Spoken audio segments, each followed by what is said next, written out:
What's going on, everybody? It's your boy Sega Man back here with another game talk with Sega Man. How are you guys doing this Saturday evening? Hope everybody is well.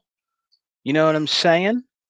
Yeah, man, we're going to be getting into a little bit of gaming news. Wasn't a whole bunch this week. I'm going to wait until the true gamers come in and rock out with me. I invited a few of my exile brothers. I sent them links. I might have to send them out again to Hebot. You know what I'm saying? And my boy Tuckmaster. I want to give a shout out to everybody today. Hope everybody's enjoying gaming. You know what I mean? We got a little bit of stuff that's going on today. You know what I'm saying? Yo, Slick Slayer, what's up? Listen, I sent you a link, man, through Facebook. So if you want to come on and rock out with me today, brother, I sent you a link, man. If you're still there and you hear me, brother, I sent you a link. So if you go to your Facebook, you'll see I sent you a link. So if you want to come in and chop it up with me, with some gaming topics and gaming news, man, I appreciate you. If you want to, it's up to you, brother. I've been wanting to get you on. If you're not busy, let me know what's up. You know what I mean? I sent you a link, so let me know what's up, brother. But yeah, Slick, what's up, man? I want to give a shout out to everybody that's rocking out with me. The Sega Man. Yeah, it's a little late, guys. I'm sorry. You know what I'm saying? I had to do some stuff today. I had to take some care of some stuff with the family. Do a little bit of shopping. I wasn't going to do it at 2 o'clock. I'm going to try to do it at 2 o'clock on Sundays, guys. At least 2 o'clock. You know what I mean? I'm gonna try to do it not every Sunday, every Saturday at 2 o'clock. I'm gonna try to do it every Saturday at 2 o'clock. You know what I mean? And try to do game talk. Sometimes it might be a little later because Hebot's usually with me. Oh, you go. Oh, it's the Dragon's Den's tonight. If you want to just come in for a little bit, let me know, and let me know when the Dragon's Den is tonight. I want to watch it. I want to see the premiere of 108 Dragons podcast, man. So just let me know the time. I'll be in the chat supporting my brothers. You know what I'm saying? I'll be in the chat, man, supporting everybody, supporting Dragons, 108 Dragons. Lemon. You know what I'm saying? I've been rocking out and watching him for a long time now, and I like to support. So just let me know. You know what I mean? 7 p.m. All right, brother. Cool. I will be there. I'm actually gonna do a notification to let me know when he's starting. But if you want to just come in for a little bit, Slayer, it's up to you, man. You come in for a few minutes. If it's up to you, you know what I mean. If not, man, just chill and rock out with me. You know what I'm saying? But yeah, man, I had a great week. You know what I'm saying? You know what? I bought a. There was a lot of games that were on sale, man. You know what I'm saying? I bought a lot of games. Every time they have like sales, bruh. Every Tuesday, them Xbox game specials, man. I get at least, you know what I'm saying, 3 or 4 games, you know what I'm saying, when they have that sale, you know. But yeah, we're gonna get into some topics, man. I'm just trying to wait and see if my brothers are gonna come in here, you know. So what's been up with you, Slayer, man? What you been up to, man? How's everything? Everything good? You know what I'm saying? You probably been playing that Series X, huh? What you been playing on there, man? You know what I'm saying? I tried that new game, the new demo. What is it called? Is it Outlanders? I think that's Outlanders. I tried that Outlanders demo. It's not bad, you know. I think it was some of the creators of was it Gears?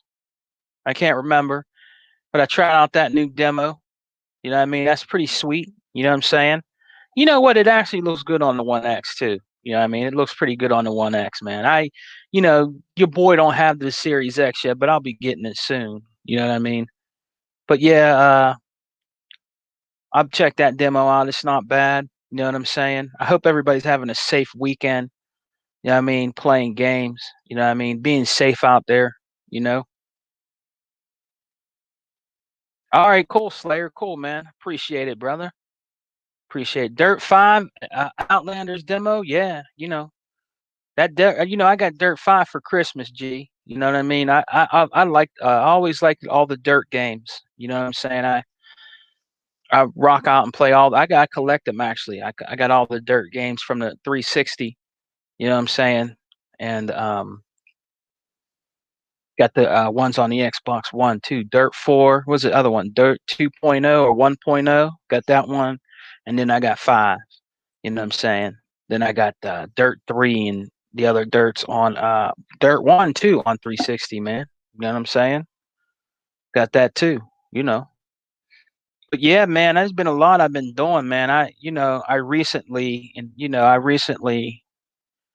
found a old school NES. I found an old school NES at half price books. It said for parts on it, right? It hasn't been tested.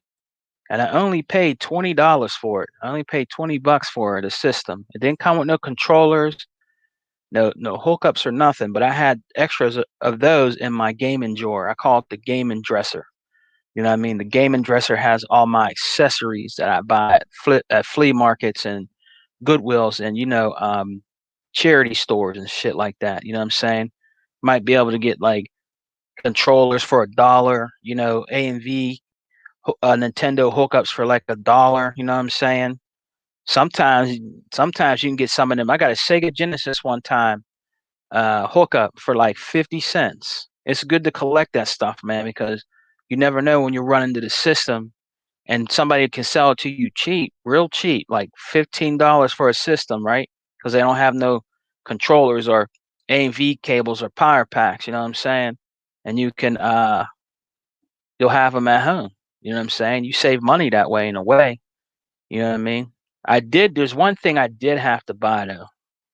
I had to buy the power pack for the NES because I didn't have I thought I had an original one. You know what I'm saying? I thought I had an original power pack for the regular Nintendo and I didn't. So I had to actually order one off of Amazon.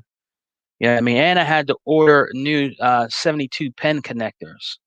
You know what I mean? If you guys ever want to get into refurbishing a regular old school Nintendo, you just go on Amazon, man. You can get it for $10, $11, 72 pen connector.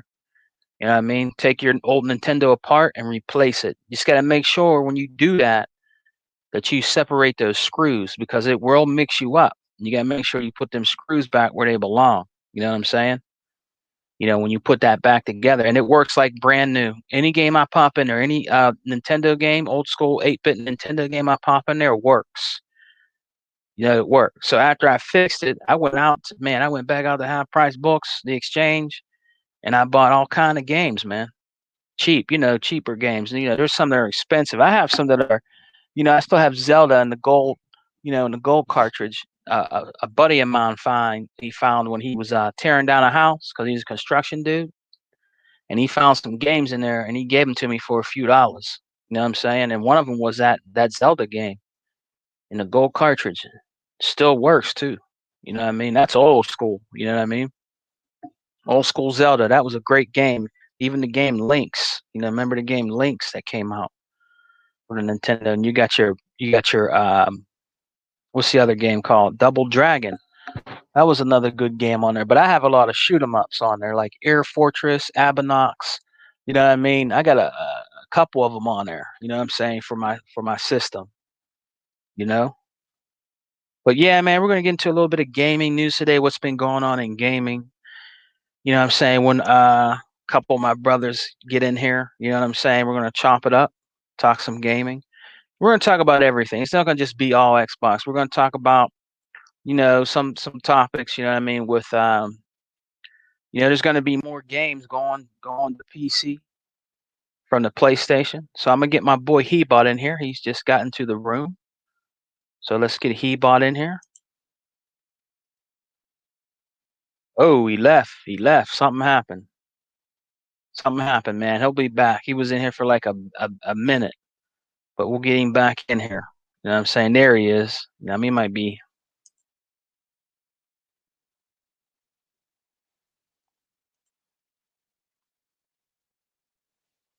Yeah, he'll be in. What's up, Hebot? Can What's you hear up? me? Hello? Can you hear me? Hello? What's up, Hebot? What's up, man? Hey, brother, how are you? What's going on, man? How you doing? Can you hear me? Yep. What's up? How you doing, brother? I'm here, man. Just a little bit in pain today. Yeah. Fighting my demons, like always, because the pain is just Yeah. unbearable sometimes. But I'm blessed because I'm still here. You know what I mean? I'm glad you're still here. You know how it is. You know what I I'm mean? glad to Yeah. be here, man. I'm glad to be here. Just a little disappointed because I've been trying to tell people that I'm doing We Got Next. I was trying to do it yesterday, but waiting on other people. The Ah, only person that keeps coming through for me is always you, brother. Not that it's I've not been, enough. I'm just I was waiting saying. in the trenches, man. Yeah, I was there. I know. It's just that people. I don't know if it's just that people just want to drift away from me because of the whole stupid political dumb stuff, or the video I did. I don't know, whatever it is. I just know that a lot of people that were a certain way with me before, they're acting really different with me now. Yeah. And it's okay. I mean, it's part of life. That's how you discover the people that are really behind your back or got your back. Yeah. Just because, you have differences, like I said, and I'll say it every time because I'm never going to let it go. It doesn't matter what differences we have. It's how you treat each other as friends and as human beings. That's right. If you love somebody and that person loves you right back, that's all that should matter. It's like I said many times before. It's like me being stupid and ignorant enough to judge you as my friend because you married let's say a Caucasian woman, right? Which makes no fucking sense. It's just retarded. For Yeah. me, it's asinine. And I'll say it as many times as I feel fit. I don't That's care right, who gets man. offended with me. I don't care who gets offended. I mean, the facts are facts. We're adults and we're supposed to be friends and real with one another. And you're the only person that, alongside, obviously, talk and Unlimited and E-Rock, Yeah. and Yeah. Phase, just a selected small few that just, have stuck the guns by me because you've been friends with me. You judge me based on my friendship. It's never been about Hebot's beliefs or what Hebot says somewhere else that he has every right to on his own platform like Facebook or something like that. No. So, it gets me upset though because I've always treated people with nothing but kindness and respect and even in my channel to this day I've never treated them any different. And I feel abandoned. I really do. I feel abandoned because it's like now I'm not worth people's time. But when people wanted to build up whatever they wanted to build up, when I was the talk of the town, so to speak, right? Because people know that I know my stuff and stuff like that. They wanted to suck on me or whatever. I was worth it then. But now, when I need people, now it's different. Now it's, we don't have time for Hebot now. You get what I'm saying? But it's all good, though, Exactly.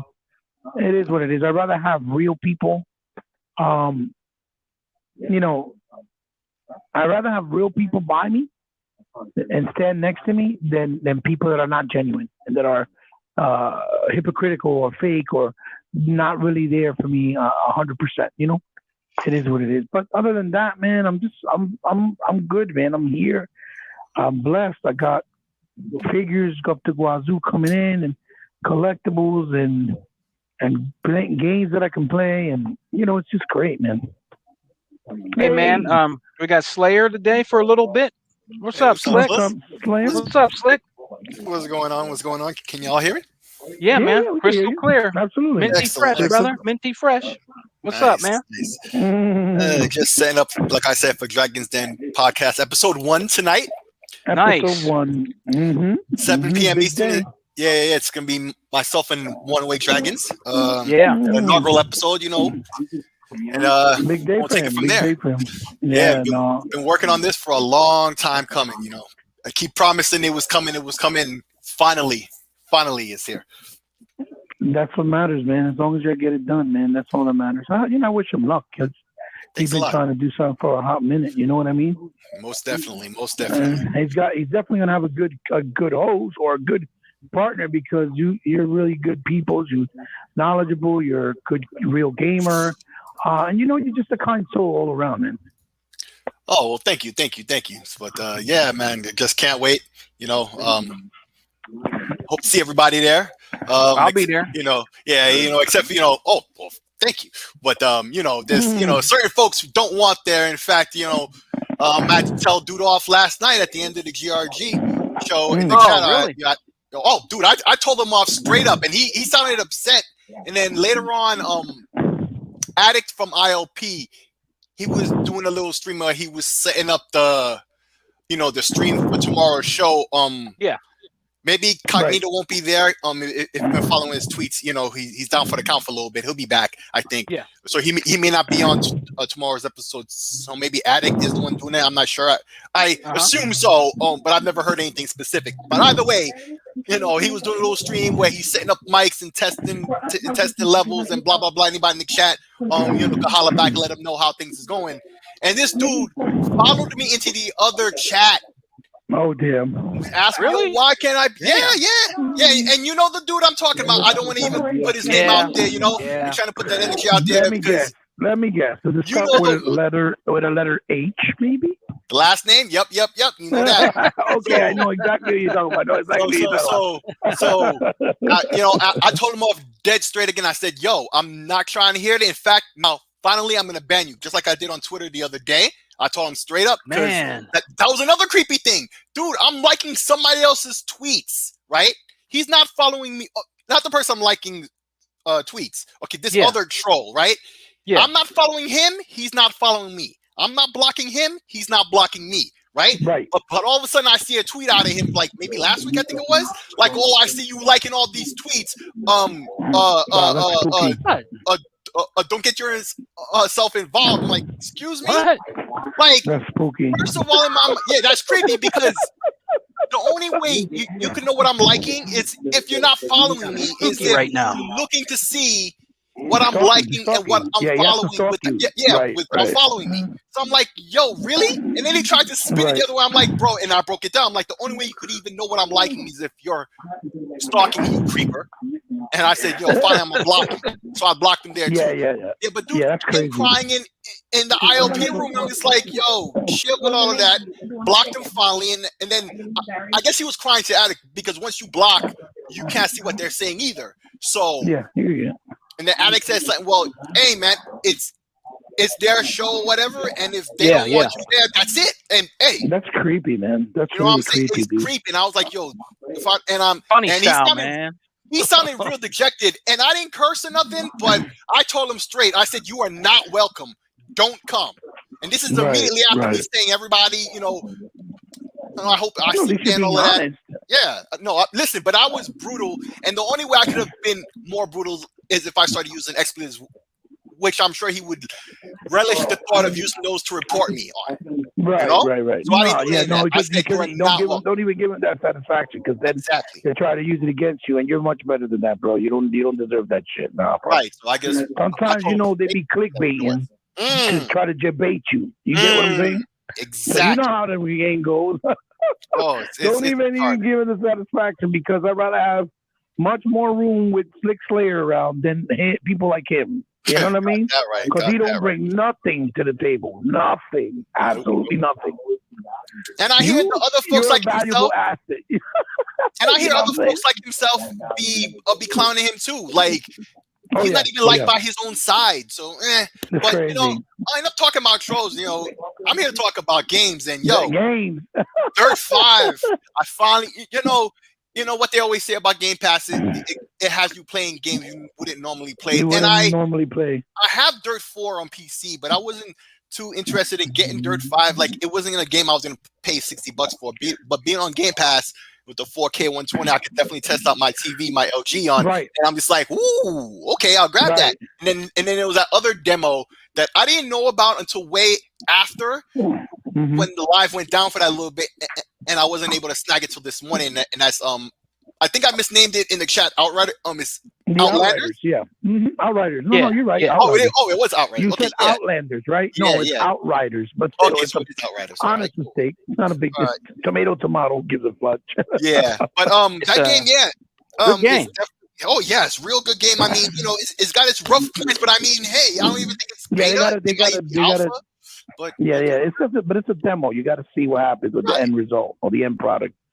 The But for gameplay sure, is looking real nice. Look, the gameplay is looking real nice. It's definitely there representing already, and we got a little slice, little vertical slice, and the replay value is there if you try the other classes and stuff. So yeah. that definitely multiplies the value you get out of the demo. But I liked it a lot. Dirt 5, it definitely it showed off the capabilities of both the Xbox and my TV. I don't have too many titles that really can push that really high frame what rate. you call it, that really take advantage of what the TV can do, right? Yeah, I have the same thing. I have the Vizio. OLED that came out. And at first, nice what TV. ended up happening. Oh yeah. It's a $1,500. And they're all TV. the same screen. Yeah, they're all the same screen. It's the same as mine. Yeah. It's a $1,500 TV, but my kids helped me buy it over the Black Friday weekend because it was actually on sale for $900. So I'm like, okay, what I'll do is I'll just sell the one I have, which was also a very nice model with HDR12 and everything. But once I wanted to get those other features that that the Series X offers, and at first they didn't work. What would happen was the variable refresh rate, the VRR, when you would put it on, it wouldn't work with the HDR10. So you would have to trick it by going into the bitrate functionality or the color bitrate setting on the Series X, right? You know what I'm talking about, Slick, right? Yeah, usually that's the thing you gotta flip on the TV is the issue, not the console. Well, the thing is about the color bitrate on all the new consoles through the HDMI, right? Mm-hmm. It only runs 10-bit. That's the highest. And the PS5 only runs 8-bit. Yes. Okay. Yes. But the Series X and the Xbox One X even, they were capable of running up to 32-bit, which was, 32-bit color bit rate, which is 12-bit. Yeah. Right. So, but these HDMIs don't support that at 120. No. So what it would do is, in order for me to get it to work, I would have to go in the game, go on 120 mode, but then I would have to put it from, let's say, 8-bit back to 10-bit right on the fly while the game was still on, running. Kind of like through the smart, what you call it? That feature, the smart, game mode? Oh my God. You know that mode where you can go into multiple games? What's it called? That smart delivery? The quick resume. Quick resume, yeah. Right. You see how you know how you can leave it on? So I would go into settings, go back, and it'll be right where I left off. But the difference would be is that it wouldn't implement the HDR, right? Or whenever it would go on a loading screen that was too long, it would start to flicker, or it would turn showery. Thankfully, right. So you know what I'm going through. I would have to reset it and go back in, which was a pain in the ass, quite honestly. And it got me disappointed because I really think the TV looks absolutely gorgeous. So what I did was, okay, I just waited it out. I left it in the regular mode like I had the other TV. And just recently, Vizio did the actual update. And that fixed it all now. up. Right. Yeah. And it works now. It's not perfect because there's some times that let's say on the loading screen, it'll go into shot because if the loading screen is like a cutscene is too long and it goes and loads up the game because the cutscene in the games, even if it's using the in-game engine, it's still two different formats. So when it goes into the game, it'll go a little bit flickery or shower, and it looks like you're having artifacts problems. You should probably check changing your HDMI cable. Yeah. No, I'm using the one from the Xbox. I bought another one. I bought a Monster 4K one. You shouldn't have bought the Monster brand. Not that the Monster wouldn't work, but like Monster overpriced. But there's one here from Zeiskit. In fact, I bought a spare that I don't even need yet till I get a video card. But it's got the little logo on it, and if you scan the barcode with your phone, you can see that it's certified. Okay. Nice. HDTV test. If you know that YouTube channel, the Asian guy with the glasses or reviews TV. Yeah, I know exactly what you're talking about. Yeah. He recommended that cable. Others have it as well, so I know that's a good cable I've got here. But it sounds like you might have some issues with the cable or something. So check that out. And I bought the Monster because I've always had good experiences with them, and I know they're pricey, but I've always had good experience. So that might be it. I would have to check it out. But for the most you already got the Monster, so that would have fixed it anyway. So I guess But for the most part, it works. You know what I mean? I tried out the Halo Master Chief Collection. It worked beautifully. I tried out Ori, which looks really good. You can definitely try it out with Rogue Squadron, the new one. Yes, it's coming out on Game Pass this month. Yeah. No, I bought it. I actually bought it in Black Friday because physical was only $15. Nice. So I was like, and I wanted to own it since it's Star Wars, and I love Star Wars. So I was like, okay. So my son bought it, tried it out with that. Works really nice. And then Dirt is the only one I didn't get to try, but I definitely know what you mean. Like, it's nice. You know, it's funny that you said that, like, because like I told Sega, man, we always talk about it. It's funny how they always making fun, right, of Xbox, saying, oh, how y'all don't got options, like y'all don't have real games, but yeah, we're the only platform, right, other than, let's say, maybe a PC, and that's not even 100%, but as far as consoles, right, that has so many options that we don't have to pay out of pocket right away in comparison to PlayStation and Nintendo. Yet they're okay with paying separately for each and every game, even if the game doesn't turn out to be to their expectations or something that really feels like a cash grab, kind of like the Skyward Sword, right? The Zelda Skyward Sword. That feels more like a cash grab instead of an actual price valued game, you know? Yeah. And it just makes you laugh because just like high-res version of the same game. Yeah. Yeah, it just makes you laugh. Look, we just tried Cyber Ninja not too long ago came out. We had tried out. Yeah, we had tried out the other game that was a Xeno Saga. We had tried out on Game Pass. We had tried out the what's it called, Kato Ninja, that new one, Kato Ninja, and things like Dirt 5 now. You know, also. The one that was like Contra that came out last year, that's a really good game, but it's a 2D side scroller with the girl and the guy. Blazing Chrome. Yeah, that's a good game. We were able to try it's awesome game. I bought it because I tried it. I bought it when it came out. That's a good game. Yeah. So I'm like, we're able to try all these nice little games. Streets of Rage 4. Rage 4, exactly. Yeah. And we don't have to pay out of pocket, but because we get to try them out, it actually entices us to buy the game. Yeah. A great example of those games, and another one is River City Girls, which I beat recently. Yes. I have to leave in a little bit, so I just want to say this last thing. So you're talking about these games, like if you notice, these are all the retro style games, and these were all games. Each one of these games, and in fact,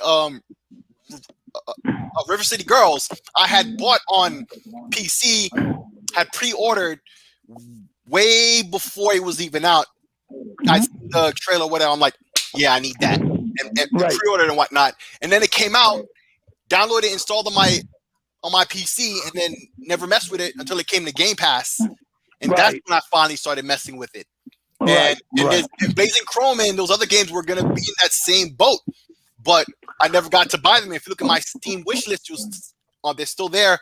A couple of them I think I did buy finally. But yeah, you know, it's like games that I wasn't planning on buying or was planning on buying, but hey, it saved me money. I didn't have to pay for them. But yeah, these are games that, you know, I could play on Game Pass to get the console experience, but I plan to get on PC, you know, because they have these mobile PC handhelds like the Iron Neo and the GPD Win, where it's PC, but then you know, like the size of a Vita or a Switch, more likely. You know, you can play those games, you know, on the go with the PC power to get those games on there, because Xbox, you know, while it has xCloud, not everywhere you have good signal, so you want to be able to have that game on the platform running from the platform that you got. So, but Game Pass saving me that money where I didn't have to buy those games.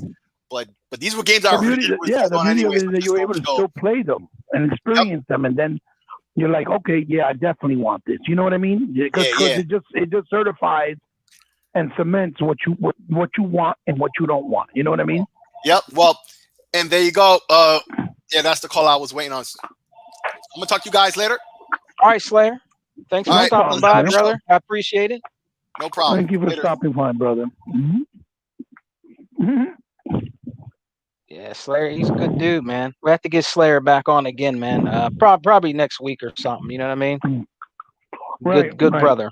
Good brother. Yeah, he's a good guy, man. He's a good guy. I think a lot of people before for what I saw, I think they try to not really like they really didn't mess with him or whatever because I think he has like a little stuttery, and I'm Yeah. like, yo, that don't mean shit. That don't mean nothing. You let him talk. He's fine, bro. The man holds his own. He's good Yep. people. He's good to listen to because he's savvy. He's intelligent.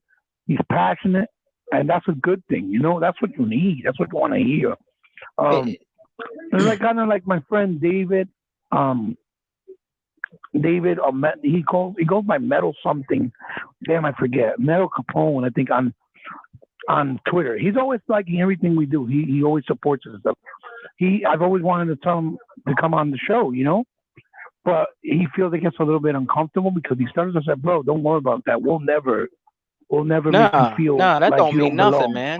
You want to hear what he got to say. You know what I mean? Gaming. That's right. That's what it's all about. That's right. Gaming, man.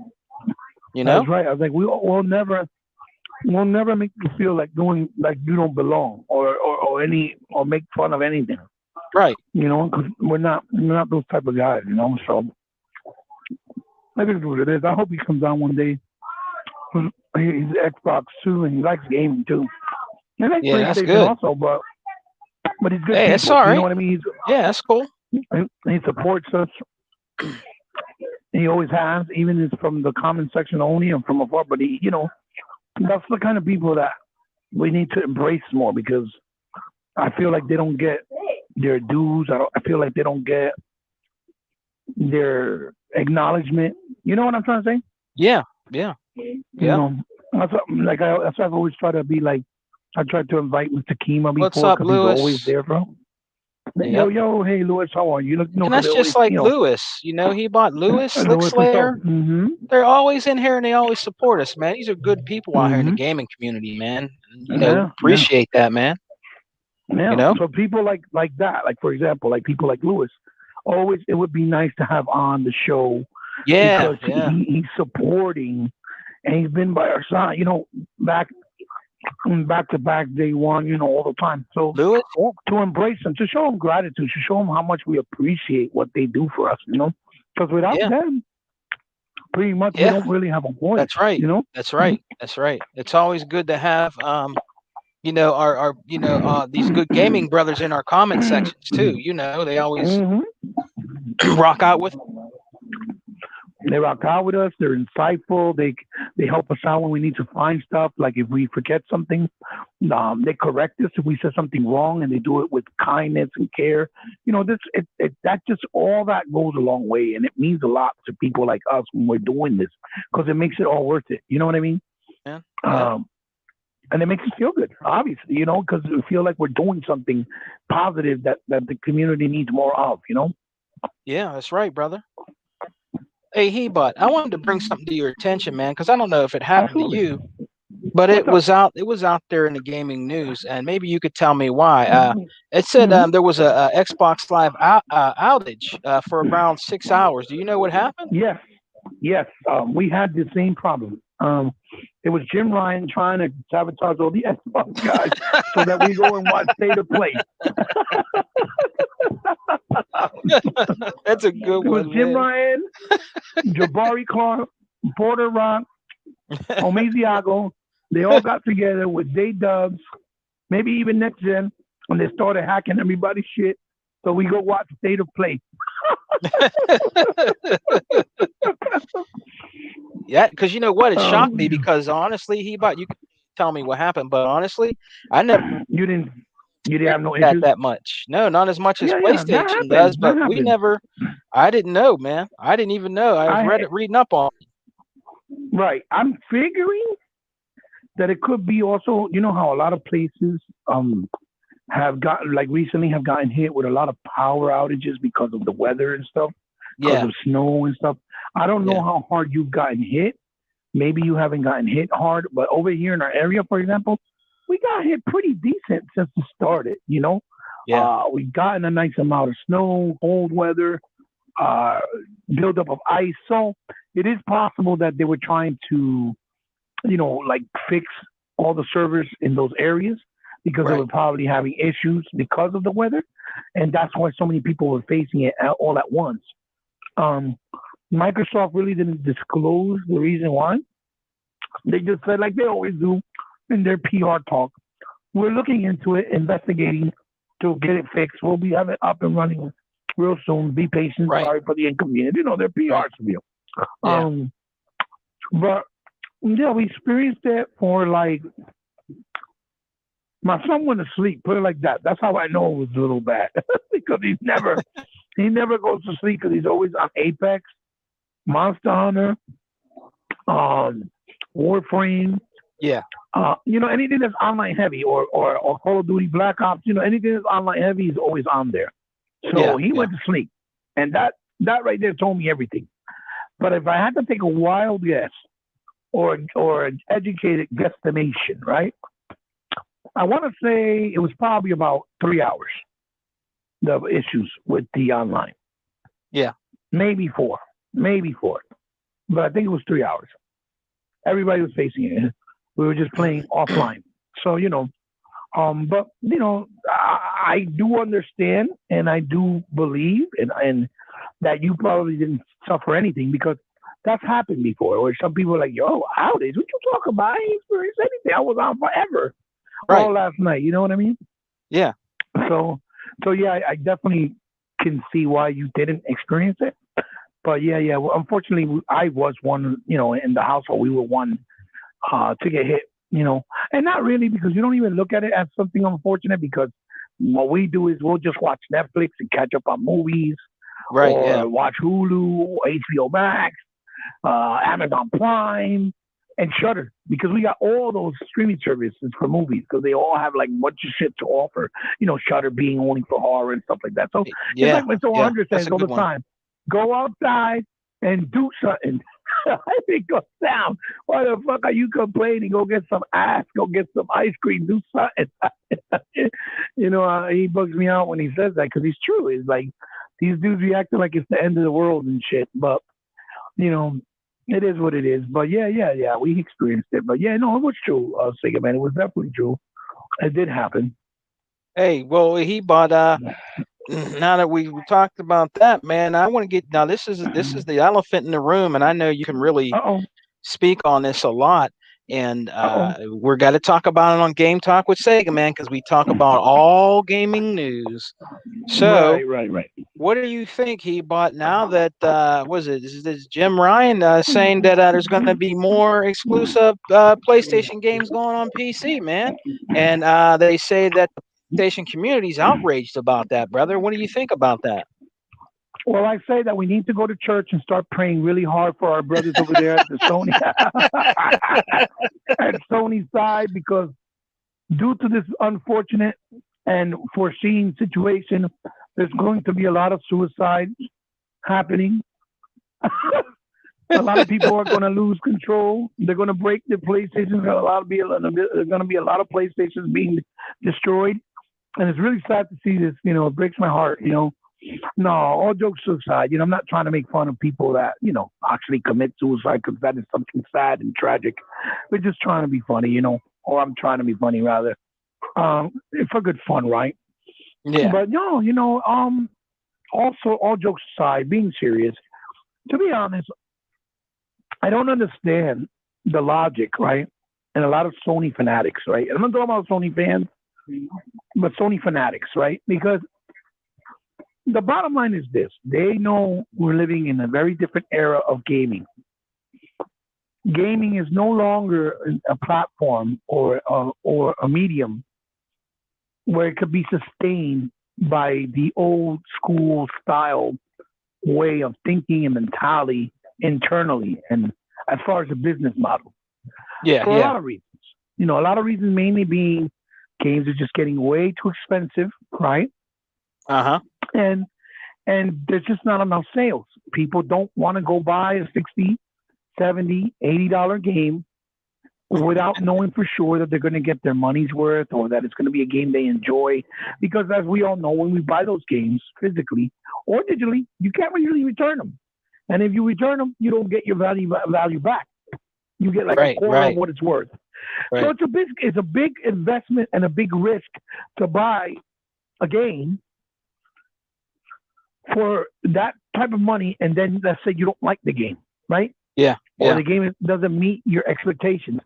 So just game sales in general are not really that, profitable, right? And Yeah. yes, people will say, yeah, but look at GTA, it still sells.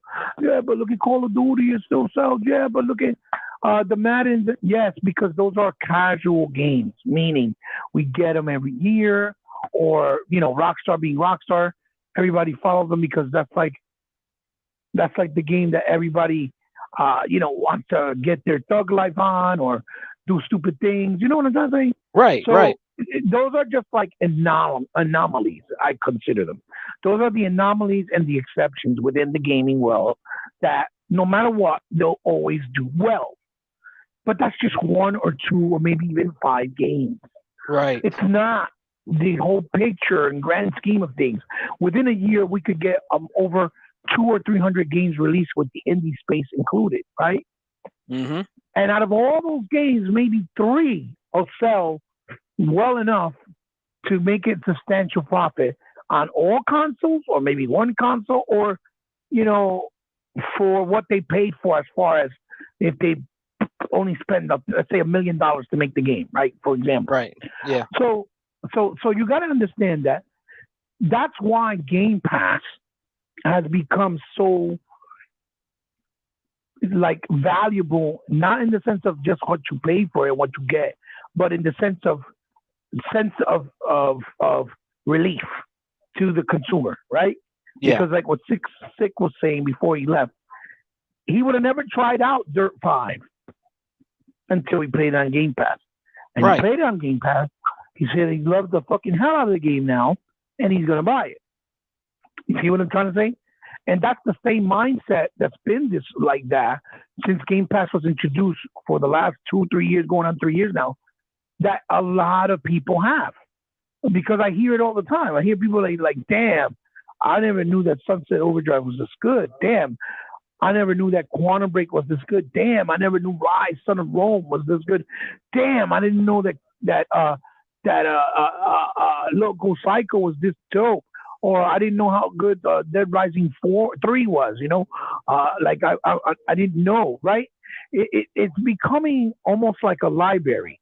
It's a form of discovery. So once these games get discovered, people will go out and buy them. They're getting noticed. So if they did a Son of Rise, Son of Rome 2 right now, I guarantee you more people will flock out to buy it this time around than they did the first game, because of the fact that they already discovered the first one through Game Pass, and now they're like, you know what? This game is fire. This game is incredible. This game meets my types of game standard. And Right. then it'll help the sales. It's perception, right? Because you're not only building a following, you're building perception for each and every individual game on its own, one by one, right? Yeah. And that's why we say, right, us Xbox guys say that Sony needs to do with PlayStation Now what Microsoft did with Game Pass, and gave people that freedom, because it's going to help them. And like I said, what mind boggles me is that these fanatics get mad. Oh, this is garbage. Why? Because PC gamers and the PC space honestly have never interfered with the console space in any way, shape, or form. It never has. That's true. That's true. It never has. PC gamers will buy their games on PC. Console gamers are going to buy their games on console. And now they buy both. Console gamers buy PC and vice versa. You see what I'm saying? So it's just more revenue and a win-win for them as Sony fans, because if those games get a breath of second life, right, on PC, whatever money they get from that PC realm or PC community, it's just going to help Sony as a brand with PlayStation, the division, to have more money to make more games, right? Right. So it's not like it's going to be bad for them as fans and getting more games, and it's going to work in their favor. And it's not like you're playing the game on an Xbox console. I can understand if they said, "Oh my God, God of War is now on Xbox." Then I can understand why they feel like the console's losing the identity. Yeah. But that's not the case. We're never, ever going to have God of War on Xbox. Ever. So the truth of the matter is, if you like God of War as a game, even if you're not a Sony fan, more than likely you're going to buy a PlayStation or rent it or borrow it just to play that God of War.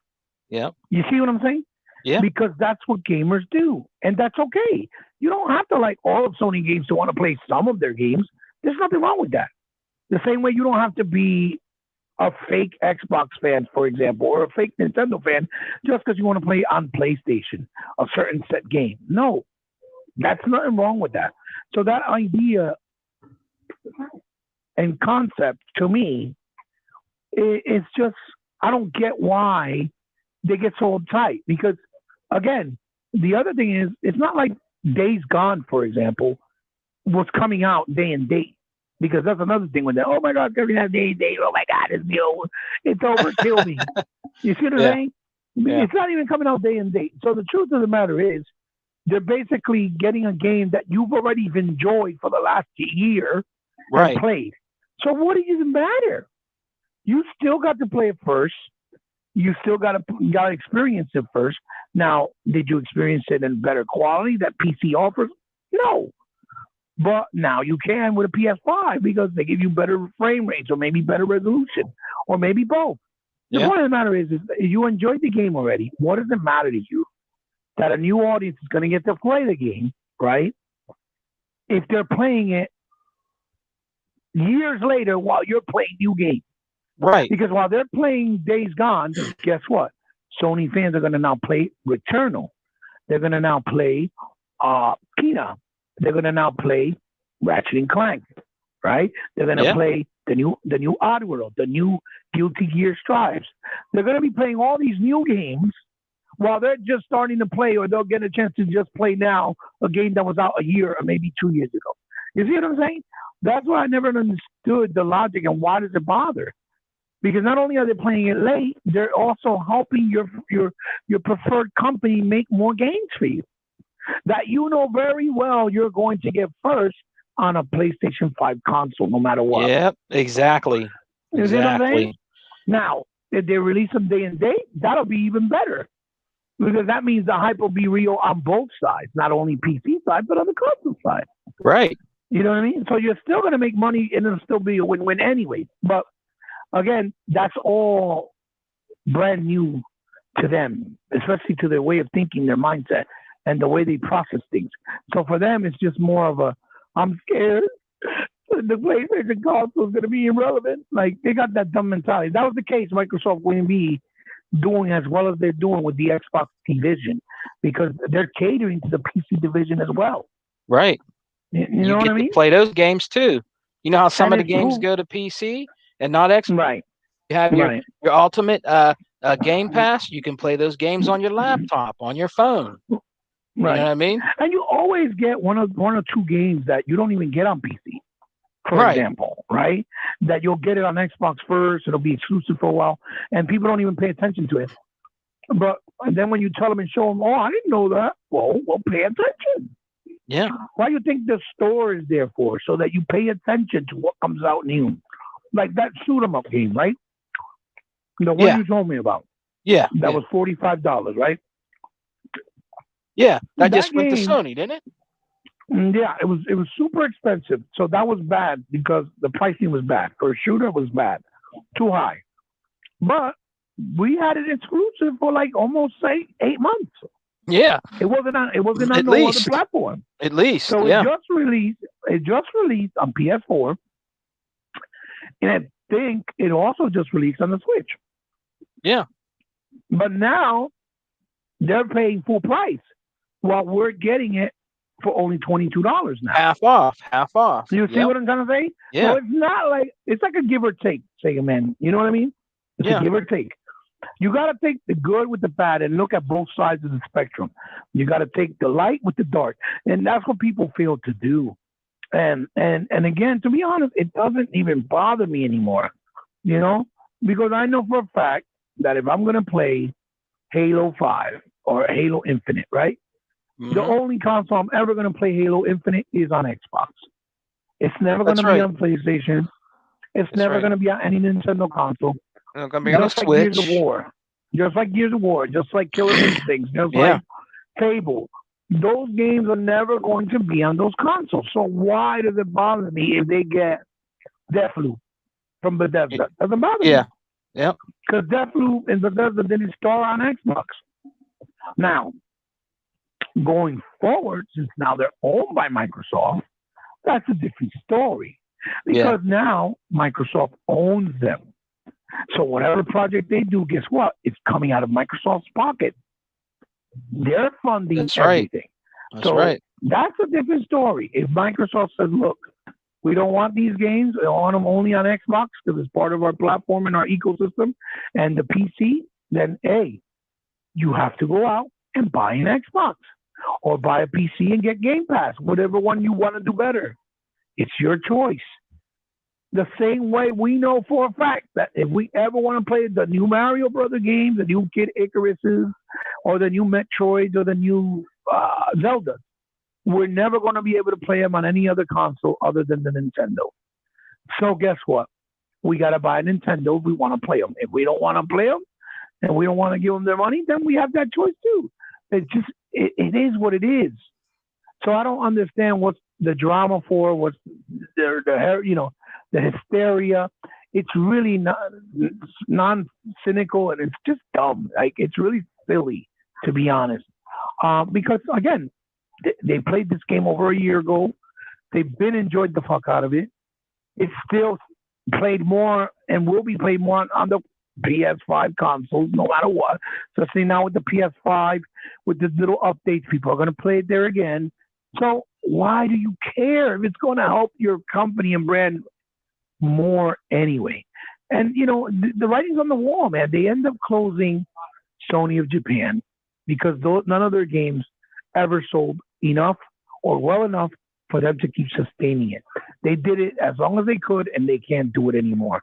So now they closed that down. Why? Because they said it's too expensive. We're not getting profit. Yep. Now they're saying that Jim Ryan put up a post today that more new games are going to come to PC day and date as well. So it sounds to me like they're probably going to go on the route of Game Pass with their exclusives. So, he didn't really say exclusives, but he said more new games. So, that's probability is probably very high that that's what they're going to do because they want to see profit. And the truth of the matter is, if you want Sony to survive as a fan, right, of Sony, then you want them to do whatever they need to do to make sure that they get enough money to stay afloat or to stay relevant or to stay around. Because would you rather them not be around and then you don't have no more Sony products that you like or no more Sony style games that you like? Would you rather have that as a Sony fan? I mean, I would love for any real Sony fan in the comment section that watches the video, either now live or later, to answer that question. Would you rather Sony die completely and not have them at all, or that they do what they got to do to maintain financially to keep helping their PlayStation division to exist?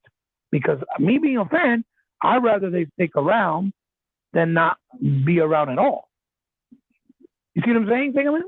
Yeah, exactly, man. And I'm so sorry. I didn't mean to be long-winded. No, it's okay. And for the record, let me read Lewis's comment real quick. He said, "Ponies are eating all kinds of crow, fried, grilled, roasted, you name it." And it's true. You know what I mean? Because you remember back in the day, all your exclusives are gone to PC. There's no reason for me to buy Xbox. Well, I can say there's no reason for me to buy a PS5 now. You know what I mean? I mean, I could say that, right, Ebot? You know what I mean? I could say that. I could just play it on PC. I don't need to buy a PS5 to play your games now.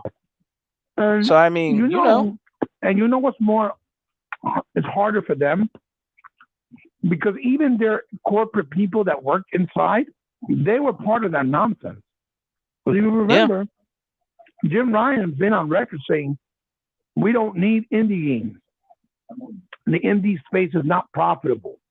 Right. We don't need backwards compatibility is not profitable. We don't need Game Pass. That's not the model. It's just that sustains the Sony way. He been caught on record saying all that. Or when they were saying about, this is how we use our used games, and they did that little video making fun of Xbox. All Right. that stuff that even the guys inside took a part of, they all had to now, kind of slip back on their stupidity and put their pride in between their feet, right, or in between their legs, for being part of the nonsense. Because now everything they said about Microsoft is coming to be true, that Microsoft has the right vision and direction for what gaming is doing and what direction gaming should go. And now they have to join the same type of boat and train. So they have to kind of eat their crow as well in that sense also. The internal guys, because it wasn't just the fan base. Some of their internal guys put a lot of foolish, the door.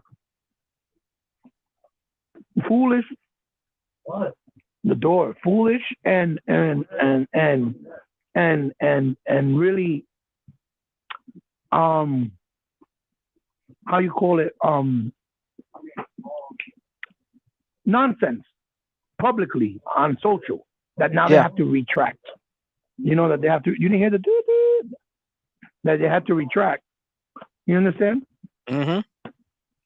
So, so they, even in that sense, what Lewis is saying, yes, even they have to eat crow, because now they look foolish for what they did and participated in, Yeah, and our brother Unlimited Production 1, he's in the house, and he said Sony had to copy Microsoft again. What would Sony do without stealing from Nintendo and Xbox? Well, Unlimited, how many times I've said, and we've said that, Microsoft just moves gaming forward, and people didn't want to hear that. They didn't want to accept that. They didn't want to believe that. It's always, oh, no, they're just doing that because they're desperate, because they have no money. They're not making no money. So, of course, they got to do that. And, if that's what you want to believe, then go ahead, more power to you. But obviously, the statistics and the money and the data proves that was nowhere near the situation. Because in the last year and a half, they surpassed being $1 trillion company, with Microsoft's division being the most profitable now on the Microsoft brand, the Xbox division. When back in the day, it wasn't like that, right? It was always their software and their hardware, right? Now the Xbox division is the most profitable under the Microsoft brand and banner. So, completely proves that all that way of thinking from a lot of people that we all know, we know, we don't got to really mention names, were absolutely stupid and dumb and non-educated in gaming to think that way. But we, I've said it plenty of times. We've said it, that was, where would gaming be as a whole if Microsoft wasn't here? I think gaming would be really static. We would be so far behind that it would have lost people's attention, and it wouldn't have grown. I think it would eventually have died, because it wouldn't have been enough growth and evolution to keep people's attention for so long. You know what I mean? If Microsoft wasn't around. And that's just me being honest. That's what I feel, and that's how I see it, based on what is going on now, with the data and the approach that now Sony's doing. And to be honest, Nintendo needs to have that type of failure also, so that they change their kind of ways also, because Nintendo just doesn't care. They just, we're this, and we know people are going to take it, and we don't care, and we're not going to change, and that's it. And unfortunately, their arrogance hasn't bit them in the ass yet, because people just go out and still be feed into their propaganda. Buy into it, rather.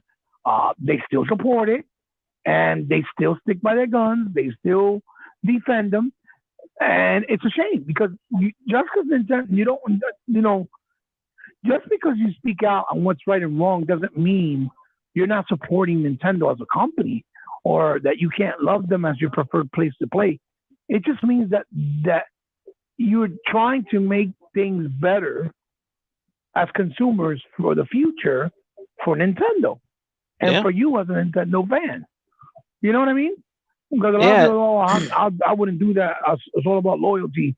I can't do that to my Nintendo. But yet they don't care about them. It's evident in the stuff that they're doing now with re-releasing something like Skyward Sword for $80 and $60 respectively here and in Canada, with nothing different than the control schemes and bumping the resolution up from 480p to like 1080p. That's it. No work has been done. Nothing. No added content. No new content. No added textures, resolution. I mean, like actual graphic quality. Nothing. It wasn't redone from scratch. It's just a little bit of touch-ups that are cosmetic, really. That probably cost them nothing, and now they're printing it in a little micro card, or programming it into a micro card. So the fact that they can do that and not even let you play the digital version that you may own already on their eShop on the Wii or the Wii U is just absolutely a shame. And it's unexcusable and should be unacceptable. But again, they bend over. They tell Nintendo, let me feel the power of the HD Rumble right in my asshole, and they keep accepting it. And that's a shame, because it's never going to get better for them. They're always going to be behind. They're always going to be, trying to play catch up, even though at this point they know they can't. So they just do like, oh, we don't care. We don't need to catch up. We just do us. That's it. But the fact that they get away with it, it's a shame. It's mind-boggling because you want them to get better. You know what I mean? You want them to get better, but how they're going to get better if you don't demand for those changes that are justified, right? They're not. It's not like you're asking for too much, or it's not really fair to them. What's changes, up, 100? Those changes, 800. What's up, buddy? How you doing, Papa? Those changes are justifiable. Yeah. They're very justifiable. So, it is what it is. But I just think Sony has to do what they got to do, man. If they want to stay relevant or even stay in business, because if they don't, then they're going to go to the wayside. So, if their fanatics want them to do that and Sony just die as a whole, hey, listen, then don't complain later and cry when they're not around anymore. Or if they become just a software company, then you look for it. Then you're going to have to be playing your God of Wars and Uncharted on the Xbox, and you can't cry like the about new it. Sega. You like the new Sega. I mean? They'll be just like the new Sega. You know what I mean? And give a shout out to 100, man. Go check out Xbox Has No Games, 11:30 p.m. Saturday nights. Sir. Those guys go buck wild in there, man. It's a good show, and it's called savagery at its finest. With class. It's a great show, man. You'll have some good times with 100 and the crew. Him and Flip Money, Chaos, and all them. Livewire. Check them out. 11:30 p.m. tonight. Check them out. Oh man, and then Unlimited One Productions, man. What's up, Mr. Kima? He said, "Hey, Mr. Kima, how are you? What's up?" Unlimited said, as much as people praise Japanese games, it's crazy Sony has to close their Japanese studios because people weren't buying their games. Well, I mean, I've always said that. I mean, I saw John Letterman, and I said something to him on Twitter because he was like, "Oh, he don't like this direction. That they should just keep making them." I was like, "Dude, do you not see what they're saying? They're saying it's not profitable enough, meaning they're spending more money than what they're making. How is that going to help them in any way, shape, or form? It's not talking about taking away creativity and not bringing new ideas and new eccentric, different-looking games and style. Because if you look at the indie space right now, they're not Japanese, and they're from all over the world in different places, and they're bringing all and spectrums, right? And they're bringing all kinds of high-quality, independent games that cost about the same price Sony probably paid for something like Gravity Rush or the Last Guardian, for example, right? And they're high quality, and they're priced accordingly. They're not, trying to offend the consumer with the prices. or with like games that are half-assed and still selling it for a big amount. Because a lot of those games, they're very niche. They're not for everybody because they're very simple, or they're just not exciting enough for people, or they're just not the cup of tea for people because they're weird in the design or their aesthetic. Not necessarily the gameplay, but the design or aesthetic worlds. Like Ape Escape was one of their classics, and they haven't made one in years. So, you can't blame them for wanting to salvage the money, right, that they're losing, to maybe put it into another developing studio. I told my boys that I feel that they probably closed the studio down to maybe purchase something like, let's say, Blue Point, which are the people that do their remakes or that did their remakes for, Shadows of the Colossus and obviously Demon Souls. Even though both those games didn't sell in big numbers either.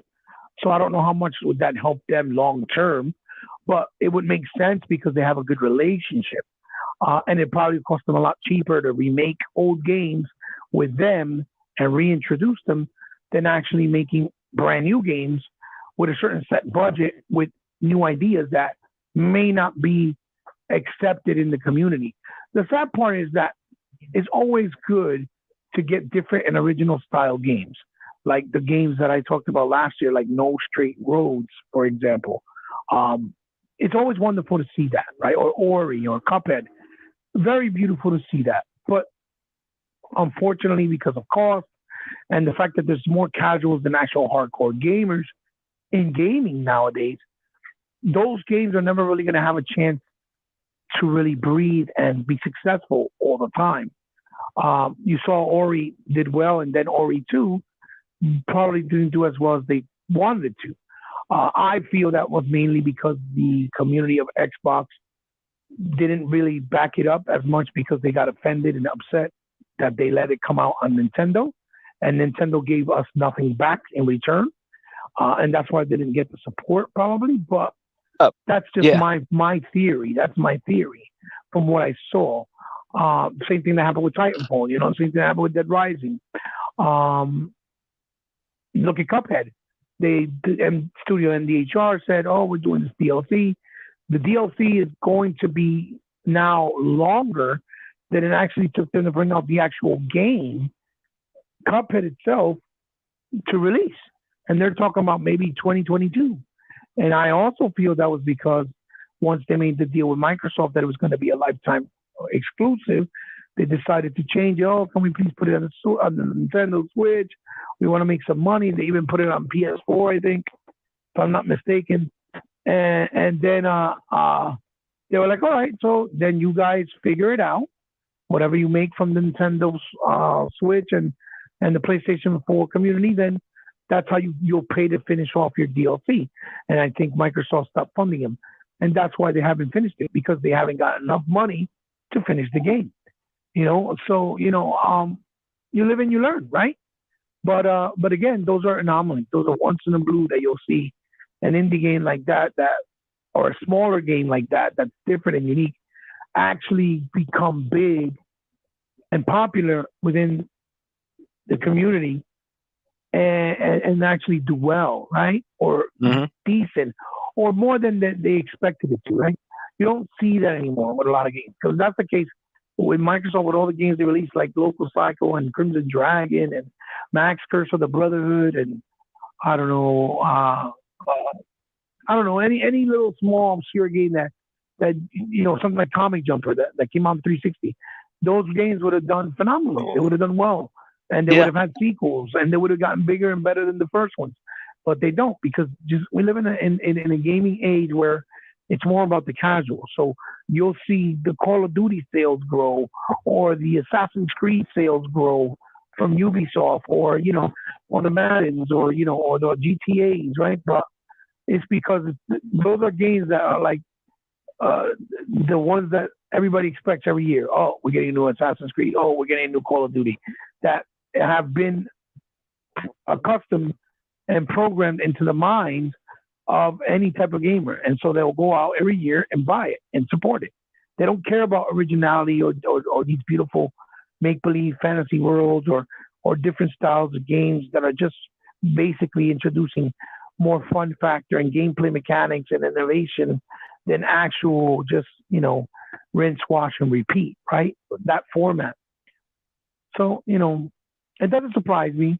But I think that they probably did it for the best to maybe buy, like I said, another company or developer like Bluepoint or even the ones that are doing Returnal.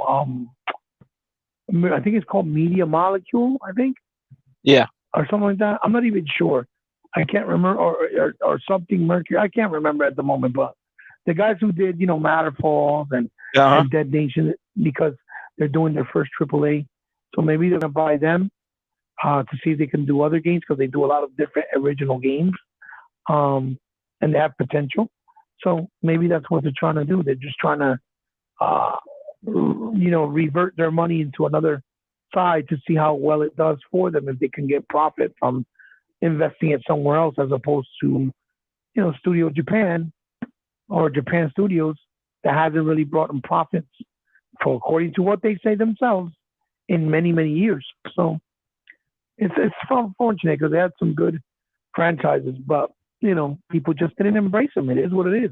I think more people are mad because they also were behind Bloodborne from Software, and people Bloodborne, on the Sony. A lot of people like that game, and a lot of people like that game, and still it's a small market, because that game's audience, I think, is like a little over 3 million. That's it, from an install base of over 150 plus million people, or whatever, or 120 plus. So it's very small, very small. It's not even a percent, even though it's about 3 million people. So, I understand why those people are upset, but it's not enough to take the risk. But it's not like somebody else can't publish it if they do a sequel anyway. So, because they own the IP, so it is what it is. And you know what? Give a shout out to Mr. Kima. He got a good one he put on here. He said that David Jaffe said in a podcast today, Sony should abandon VR and put the money towards AAA games and AA games. What do you think, Heba? Right.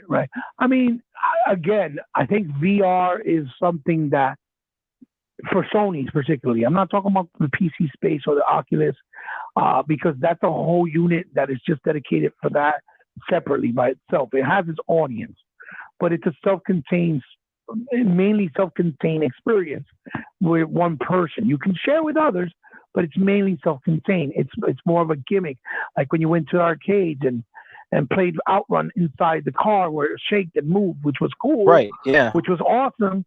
Which you would love to have one in your home, but the downside of that is the space. Maintaining it to keep it running would be expensive. Very. It costs more money to play the game, because they have to make up for the cost of building the console and the Michael machine. Jackson money. Right. So I think he has a point, even though J.U. Jaffe's a completely different person than what he was back then. I don't think he's no longer that badass dude that was when he created, God of War.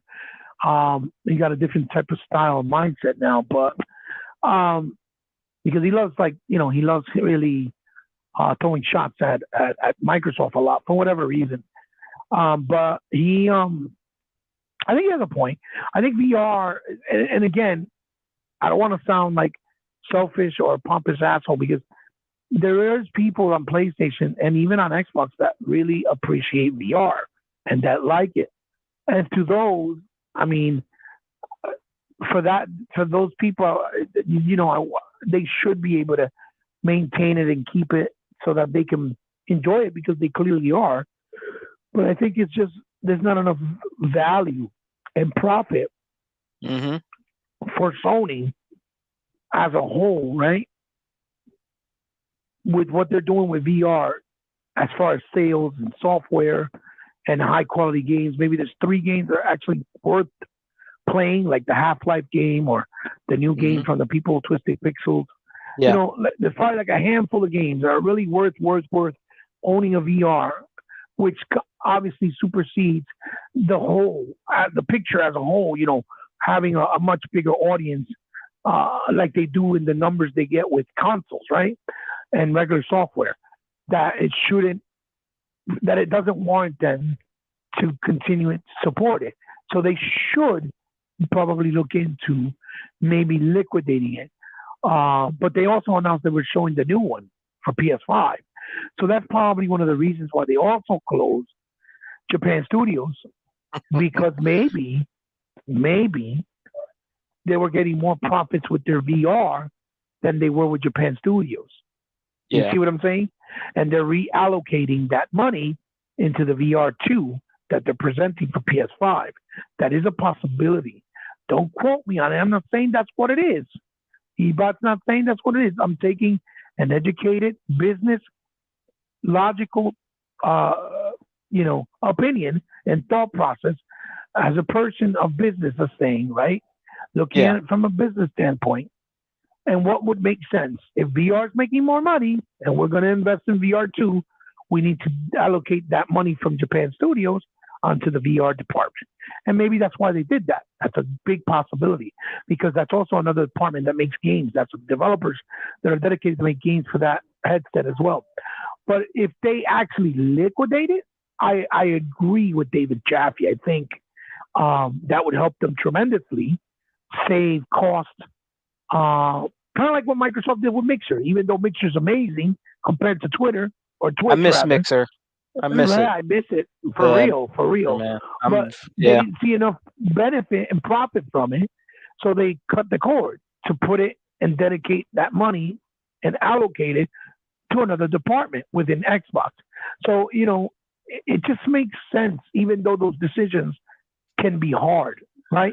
Because Mixer was a beautiful thing, but they had to do what they had to do, right? So, and it made sense, like I said, from a business standpoint. So I agree with him. If they got rid of it altogether, that definitely would probably open up a big chunk of money for them to put towards other studios and other AAA games. But are they willing to take that risk? Maybe they have too many people or see enough profit at this point in the VR space that they're willing to take another risk with it for the second time this generation to see how it goes. It's hard to tell, because again, I don't work for Sony. I don't see the numbers. I can't really tell. But if I had to take an educated guess, that's what I would say, and that's how I would think as far as his comment and as far as why they wouldn't or why they would, right? Right. And 100 said, and 100's been he's had VR for a long time, but 100 plays with Oculus. He doesn't like PSVR, and VR is good. Like 100 said, he loves VR, but he loves a real VR, which is the Oculus. You know what I mean? The Oculus is real VR. It's that really high quality, yeah. But the thing is, like 100 was saying, VR, like that VR Oculus, it's its own thing. It's like its own console, right? It's its own thing. It's not through the console that we have at home. So it's not really it's a higher quality version of it for sure. But also 100 could attest to what I'm saying. It's not for everybody, because a lot of people get sickly or motion sicknesses. A lot of people just don't like it, So there's space for it, but I think it's got to be executed in a different fashion, like the way that Oculus is tackling it and the way that Oculus approached it. They're approaching it like its own thing, as opposed to mixing it up with unifying it with a console. You know what I mean? I don't think VR in the console space is just there yet. It's going to be a while. Honestly, I agree with you. It's there. I don't either. That's why Phil is not pushing the button on that, because he also believes that. You know what I mean? Or he would have done it by now. I don't believe it's there either. Oh, for sure. Microsoft, they don't fuck around when it comes to money. If VR was profitable, we would have had VR on the Xbox. Oh yeah. Been. And the fact that they don't even make it compatible with the VR for PC just shows you that they're not really missing a lot, that the numbers are not really as good as people may think, right? Because that's another thing. You got a lot of people out here, and 100 can witness to me. I don't know if he's still in the comments or not, but I think he's still there. He could probably back me up on this. There's a lot of people out there that love acting like VR is the next thing since Jesus, and selling it. And in reality, it's nowhere near the way they try to make it seem like. You know what I mean? Right. let me get the nail clipper, please. So, again, it's a shame because for the people that do like it, it is always good to have the option because they deserve it, especially if they enjoy it. So I get why they would be upset about it, but it's always at the end of the day, it has to do with business. And it's just, if it's not working, you've got to kind of cut the cord. You have to, because if you don't, it could be detrimental long term, right? And it could be really hurt you long term. It's like Microsoft did with Scalebound. It's like what they did with the Fable Legions after a $75 million investment was already poured into the game. And what they do, they started from scratch again with Playground Games. Not that you think it's just any company that can invest $75 million on a project, call it scraps, and then start all over. Yeah. Impossible. Nintendo's like couldn't do something like that. Neither could Sony. So it just lets you know, and it goes to show you, how different things are now. You have to get with the times in order for these companies to survive, for these developers to stay with their doors open and not end up closing because if they don't do something. That's why there's so many games with so many microtransactions to try to make money that way. Because if they don't do that, it's not going to be enough money for them to stay afloat and stay open and stay relevant. And that's something that just a lot of people don't want to hear. They don't want to hear that. They don't want to understand that part of gaming. It's the politics, but it's the unfortunate part. A lot of people don't want to understand or face. Well, they're going to have to, man. You know what I mean? Because they're going to have to face one big thing, which we talked about, is that, and people said it. We said this a long time ago. Even other people in the community said that eventually, too, that Sony's going to have to, implement their games on, put their games on PC, man. You know what I mean? That's the way you make more money. It's business, man. It's just business. Right. You know what I mean? So, it was going to happen. Rather they didn't want to believe it or not. It's not like the old days in the PS2 and PS1 days. It's not those days anymore. You know what I mean? So, it's like I said, would you rather them do that and keep money coming in to sustain the company's future, or would you rather them not do it at all and then they either disappear as a company as a whole, or have to turn into a software company where you have no choice to play their games other than on an Xbox or a Nintendo console? Right. Which one would you rather have? Yeah, you know what I mean? I mean, I think that would hurt them more, their ego, especially like, oh my God, I got to play God of War on Xbox. What the fuck is this? Hey, Bob, when I go to work, there's this guy. My Xbox hats on and stuff. He said, "Oh, I'm playing Far Cry. Is it Far Cry? What's the newest one? Far Cry 5? The one that came out last, or the one that's going to come out? The one that came out last. 4? Yeah, it's Far Cry 5, right? 5. Yeah. And he told me, "Oh, I'm enjoying the one with that the guy game. That the church stuff and stuff like that." Yeah. And he's like, he's like, "Yeah, man, I'm enjoying that game." So I said, "Oh, what are you playing it on, the PlayStation or Xbox?" He said, "No, I'm playing it on the PC." But he said, "I like the Xbox." And he said he plays Halo on PC, and he's a cool dude. There's just a lot of people out there that rather play their games on PC, and they're gonna want to play those PlayStation games on PC. So I mean, they're gonna want to do that. So I mean, but he likes playing his games on PC. You know what I mean? So that doesn't hurt you. Did it hurt you? It doesn't. Nope. And even if he never told you, it would never hurt you. You Right. know what I mean? Right. Because it is what it is. When we play Gears, when you play Gears, it's you play PC people. I have no problem. We play, what is it? Hive. We play Horde. No problem. They're just playing on a PC. So I don't understand why it affects people so much. It's not like they're doing something to your game or ruining your experience. You're just playing with somebody that's on PC. Like I said, PC space has never hurt the console space. Just like the console space is never going to interfere and hurt the PC space. You see what I'm trying to say? It does. That's why I said those concerns are just stupid. They're not. They're silly. They're not. They're concerns that shouldn't be a concern. You get what I'm saying? Yeah. And I don't understand what's so hard for people to register that. I don't get it.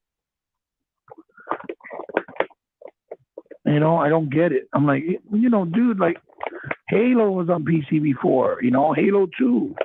That never hurt the sales or the popularity of Halo on Xbox. And in fact, every time people talk about Halo, they always say Xbox. Nobody ever said, oh, on PC. Yeah, Halo on PC was the shit. Right. Yeah. Nobody ever said that. It was never associated with PC like that, And it was available there. Yeah. I'll make a good example. You, Unlimited One Productions, our brother E-Rock, and Tuckmaster, both all you have this. You guys have this. Well, you play your sons. You have it. The Series X, right? Yeah. That game, the medium, looked very interesting to me. Very, very interesting to me. So when it came out on PC for Game Pass, I downloaded it on my laptop and I played it. And I just like games like that. And it didn't change nothing for me. It was a beautiful game. And when I get my Series X, I'll play it again. But I wanted to try the game out, and I really enjoy that game he bought. It's right up my alley. I love games like that, man, and I had no problems with any kind of glitches or nothing. It looked pretty good. It was 1080p, on here, and I could set them higher, but I left it to where it was at, and it was really good game. I really enjoyed the game, bro. It's a good game. I love it. Yeah, and you're still probably more than likely when you get your Xbox, you'll probably play it on your Xbox again too. Yeah, that's what I'm gonna do. No, that's not gonna make a difference to you. I just wanted to try it so bad, I said, man, let me download this, man, on my PC Game Pass. Let me download this, and it's really good. Really good game, man. Right. I'm playing it right now too. I'm in the area where after I don't know if you got that far, but I'm in the. Where you at? I'm to the part where I just ran away and escaped, and I met from that. I guess he's like a butterfly demon. Oh, the guy looks like a butterfly. I'm in the wheelchair. But he looks like a demon too. Wheelchair part. I'm past the wheelchair part. Okay. Where she's in the wheelchair. Yeah, I don't want to tell you. Play it. You need to play it more. Yeah. I didn't get to there. But that's where I'm at, though. I'm fighting that demon. I just discovered that I ran away from him, and then you got to kind of move the stealth mode where he's listening to you, and you got to stay quiet. That's where I'm at right now. But the game is dope. I mean, it's a little bit slow paced, but that's because that's what survival horrors are. Right. And plus it's not. That's exclusive, right? Yeah, it's exclusive to Xbox. Yeah, and it's a game that doesn't have really a lot of combat. But I enjoyed the hell out of what's the game called? Outland? Outcast? You talking about the demo? What was the game we had for version? That is part 2. Outlast, where you got to run away from. Outlast. Yeah. That's good. I played 1 and 2, and I enjoyed that game. But I knew what it was. It's basically running away and doing puzzles to survive from getting caught by those demons and creatures. So, I'm enjoying it. I really, really am thoroughly enjoying it. It looks beautiful. Looks really nice. Man, that's a good game. It's doing some nice things that it's game, I understand why. It's doing things that I understand why now. You couldn't really probably do on an Xbox, an Xbox One console. You know what I mean? Yeah. Because of how it changes in real time and how it has both engines running in real time.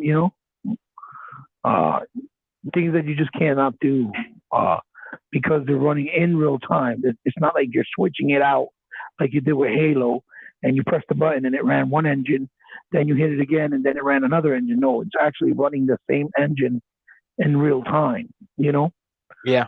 So you could completely understand why it was done only for next gen, And then probably the loading to read in the assets it probably is very demanding to the SSD as well. So yeah, but I'm having fun with it. I think the game's great. Yeah, and I just downloaded on here too on the laptop. I'm gonna get it's I can't remember the name. It's this little mouse, and he tries to get out of jail. I think it's called. Oh, that's He's in a. Ghost of a Tale. Yeah, it looks good. It looks really good. Yeah, I was just playing that. Yeah, the guy who did that game, and that was a game that was on Xbox Preview. So I got it when it was like 12 something. It was cheap because it was on Preview. So I got the full game even for that price. And I was trying to tell people support it because the game is going to be fun. I just haven't played it in a while, so I'm kind of rusty. I was trying to play it the other day, and I completely sucked balls. I was dying left and right because it's very hard. It's very difficult. But that game, the creator, right, of that game, he actually was a animator for Disney. He used to do a lot of the Disney stuff, and he did his own studio and went on his own independently. And he didn't even know about Xbox Preview, which I think it was when he got interviewed by Wood from Tick Podcasts. When he interviewed him, he told him about the Xbox Game Pass Preview, and that's how the guy was able to get it in there because he didn't know nothing about it. To give the game support so that he was able to finish it. And he finished it, but I guess so many people didn't buy it on Xbox, it went right to PlayStation 4 right immediately. Like it was exclusive while it was on preview for years, for like 2 years. But the minute it launched as a full game, as soon as it hit Xbox, I think maybe a month, maybe 2 months later, it was on PS4. So that tells me that I don't think a lot of people on Xbox bought the game and supported it. But it's a beautiful looking game, very beautiful. I wish he utilized the Xbox hardware though, because I would love to see it in 4K 60 because the graphics are so nice and the quality of the graphics, but they look blurry because it's not in that 4K clean resolution. You know what I mean? Yeah. Which I wish it was, but yeah. It's called Ghost of a Tale. I know exactly which one you're talking about. But hey, brother, before we end the podcast, is there anything that you would like to talk about real quick? Anything you want to talk about? I mean, I saw that, what was it? I saw that a couple of nice things coming out. My son told me that the Alex Kidd in Miracle World remastered or remake. Oh yeah, was rated. It was already rated, so that means more than likely should be coming out soon on the Xbox Marketplace, which they had announced last year at the Nintendo show, and also Hot Wheels cars. That's a new game coming out too. The Hot Wheels. A new Hot Wheels game was announced.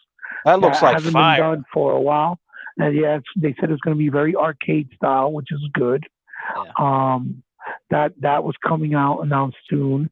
They also one other thing that you guys got to look into, because I went to my GameStop and this is what they told me, but I'm not sure if it's only on GameStop. But for what I understand, if you're gonna get or want to get the Ninja Gaiden Master Collection, right? Yeah. Which is basically Sigma 1 and 2 that was never available on Xbox before. Those were the director's cut that came out for the PS3. Okay. And never came on Xbox. So I remember. So because of that, because they have a lot of enough different added stuff in there that is worthy enough to replay them again, especially the first one, because the first one they did a graphical overhaul. Like it's like a brand new game when you look at it, because they used the technology of the time to make it look better. So that alone is worth picking up to play it again also. But for what I understand from GameStop is that the Xbox version is only going to be digital. Really? Now I haven't, which is unfortunate. But again, I haven't done enough homework to see, like as far as it being available, maybe in somewhere like Best Buy's, maybe. But that's the only thing that on GameStop they're only offering it digital, for what I understand.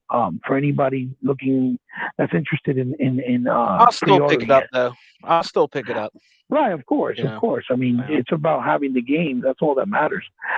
Also, my son showed me last night that the people who did the Panzer Dragoon remaster, right? Yeah. The new one. They said that the second one, Panzer Dragoon's Way, Yeah. is going to come out this year also. Oh, nice. So Probably part 2 is holidays. also come. I hope. But the Yeah. only thing is, I don't know if they're going to do the same thing they did the first time around. I don't know if they're going to bring it out for Switch first, then for PlayStation, then for Xbox, or Yeah. this time around, if this time around they're going to release it for all 3 consoles, which I think they should. I think They it would might. work That better would be in their nice. favor. Right. I'm trying to think what else I saw that I could have brought up also. Keep checking Best Buys because they've been continuously putting up the link to pre-order the headphones. Yeah. I don't know if you got to check it out like you said you were, but I Yeah. was able to acquire and secure some for myself coming out in March with the Best Buy card. Nice. And also yesterday or the day before yesterday, I think it was 2 days ago, 3 days ago, my friend told me that they were doing, selling the Xbox in GameStop. Uh-huh. So go check it out because I don't know if it's still available, but they had it up, and after like 5-6 hours of refreshing the page, I was able to obtain the all access to do it paying it monthly. Oh, really? All right. So I was able to obtain it. Yeah. Supposedly, Yeah. it says that I was going to get it in March 16th, right? All right. Yeah. But I got an email today from the FedEx. It's coming via FedEx saying that I'm supposed to get it tomorrow. Oh, for real? What? Yeah. So if that's the case, man. I will let you know. And I will let you know, and I would advise you guys to do it through GameStop, whether you buy it solely by the console or to get Xbox All Access, because they work pretty fast. They actually send that bad boy out already. So if I, according to what the email I got, which is mind-boggling to me, I'm surprised. But if that's the case, I'm like I said, I'm gonna be in the lookout for you, like I told you, because I forgot to tell you because we didn't get to talk. I was meaning to tell you yesterday that they were there. So you should check and see because it's pretty easy. I did it through Citizen, one of their banks, Citizen Bank. I got approved and it went right through. So it was pretty easy peasy. And remember, you get like 2 years of Xbox Game Pass and Xbox Live alongside the console. So it's not bad. It's not a hard sell. So, you know what else I heard? You know what he bought on my Best Buy site right now? It's still available, and I couldn't believe it. You can still get the Series S. You know what I mean? It's still up there where you can get the Series S, but not the X. But the Series S is still up there to get and put in your cart, man. It's been up there for like a week. They still have the Series S. Yeah. Okay. Yep. It's that people want the X more than the S. Yeah. That's I personally want the S. I personally want the S because I want to make it into an emulator box. Yeah. We talked about that already. Me and you, we talked about that. Yeah. But again, not everybody cares about that stuff. So, maybe the S by What's up, Vodka? Would sustain. Hey, Vodka. I send you like 8 messages, brother. I need you on We Got Next, brother. What's going on? Man, he ain't gonna come on, man. Yeah, come on, he Vodka. Don't like us. I don't think he likes us anymore. Man. I don't He's know. from my neighborhood too. Come on, Vodka. You gotta come on, man. I don't think he likes us. That's what it is. He don't like Hebot because he never answers me, even though he did a phenomenal new banner for it. We Got Next. I'm trying to play tribute to him, and We Got Next. And nice. He keeps on, he keeps on running away from me. Yeah, Vodka, I need you on the show, brother. I need you on the show, brother. Come on, Vodka. You gotta come on once, brother. Come on, man. All right, I mean, Oh yeah, and go get that shooter. What's it called again? What are It's very art type. I'll tell you that right now. I was playing it for a while. It's hard.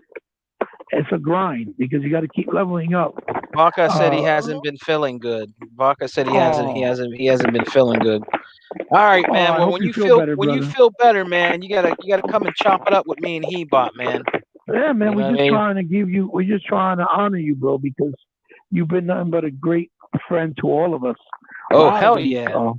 And so, you know, I just want That's to show my you boy, some Vaca. recognition and give you some credit and give you some praises, man, because you know you're good peoples, man, and people need to hear your voice and you know you deserve for us to like to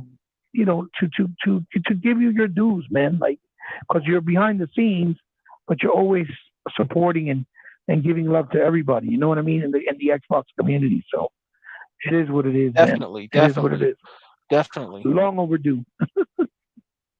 All right, Hebot, my brother. You know what I'm saying? Tell the people where they can find you, man, and tell them you know where they can find you at, and talk about your channel a little bit, man, while you sign off. Yeah, absolutely. You can find me on Twitter under Eba Powerful Gamer. You can find me on Instagram under C_respect. You can find me on any Trump political site supporting the non-president to trigger people. And then and you can find me on here, obviously, with Game Talk with Sega Man on Saturdays, which is always a pleasure and always a fun time. You can find me on the Sunday nights with our brothers over there with E-Rock and Unlimited and Talkmaster with the Exile podcast. Obviously, on my channel with We Got Next when I'm able and capable of doing it. Yep, come and join us there. Yep.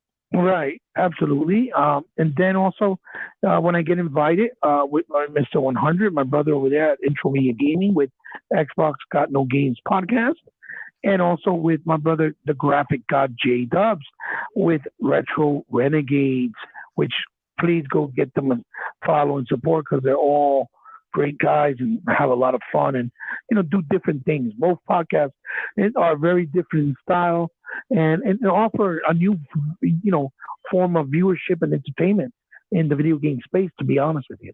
I also want to plug in real quick, if that's okay, you don't mind, Sega Man. Go right ahead. I want to plug in my channel that I just recently did a couple of figure reviews based on video games. Particularly, I just did one for from Storm Collectibles for the game World Heroes Perfect. Yes. I reviewed the Funma Great character. A lot of fun doing it. I think you guys might enjoy it, especially if you're video game fans and like collectibles and pop culture. I invite you to come check it out.